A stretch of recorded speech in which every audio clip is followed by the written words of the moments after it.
Hello friends, good morning. তো সকাল সকাল আর একটা ভিডিও নিয়ে তোমাদের সামনে চলে এলাম। তো দেখো সকাল সকাল আমরা ঘুম থেকে উঠে পড়েছি, আমি আর ডিঙ্কা ফার্স্ট উঠেছি আজকে ভোর ভোর। তো দেখো আমরা দুজন এখন মা বেটু দুজন মিলে ব্রাশ করছি এখন। তো আজকের ওয়েদারটা খুবই সুন্দর, চলো তোমাদেরকে বাইরের ভিউটা একটু দেখিয়ে দিই। তো দেখো এত সুন্দর বাইরের ভিউটা, বেশ মেঘলা ওয়েদারটা। এই যে দেখো লালু আর ভোলু আছে দুজন মিলে। তো এই দেখো ভোলু দেখছে আমি আর ডিঙ্কা কি করছি, আমরা পাগলামো করছি সকালবেলা ঘুম থেকে উঠে। ওরা সেটাই অবাক চোখে দেখছে। তো ওদেরকে বিস্কুট দেওয়া হবে বলে ওরা ওখানে আছে। তো এই দেখো আকাশটা কি সুন্দর মেঘলা। তো ফ্রেন্ডস, আমরা তো অনেকক্ষণ আগে উঠে পড়েছি। এখন তোমার উঠছে আমার মা ডোডো। এই দেখো এখন ওরা ব্রাশ করছে। আমার আর ডিঙ্কার ব্রাশ করা হয়ে গেছে। ডিঙ্কা, তুমি আর আমি হচ্ছে গুড গার্ল। এই সরি, তুমি গুড বয়, আমি গুড গার্ল। হ্যাঁ, আর ওরা হচ্ছে ব্যাড বয় ব্যাড গার্ল। এখন উঠে ব্রাশ করছে ওরা। কি ব্যাপার?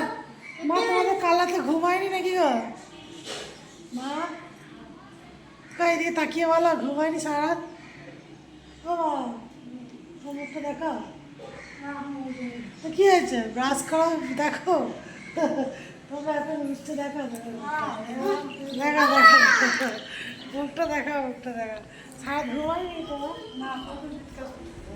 সারা ঘুমায়নি গো ডোডো? তো সারা ঘুমায়নি? ডোডোরও সারা রাত ঘুমায়নি। তার মানে ও দিদার ও সারা রাত কি জানি কি করছিল, ফোন মন দেখছিল এখন। তো তারপর দেখো সকাল সকাল আমি বাজার গেছিলাম আজকে মাছ আনার জন্য, যেহেতু কালকে মঙ্গলবার ছিল, জয় মঙ্গলবার করেছি। তো এই জন্য আজকে মাছ নিয়ে এসেছি, মাছের রান্না করব বলে দুপুরবেলায়। তো এদিকে দেখো মাছের ডিমটা খুব সুন্দর টাটকা পেয়েছিলাম, তো মাছের ডিমের বড়া করার ইচ্ছা আছে আজকে। তো চিংড়ি মাছ নিয়েছি, দেখো একটা গোটা রুই নিয়েছি। তো কেমন লাগলো সকাল সকাল আমার এই বাজারটা আর আমার এই পুরো ব্লগ ভিডিওটা তোমাদের কেমন লাগলো অবশ্যই কমেন্ট করে জানাবে। আর তোমাদেরকে অনেক অনেক ভালোবাসা, তোমরা সবাই খুব ভালো থেকো, সুস্থ থেকো, দেখাবো।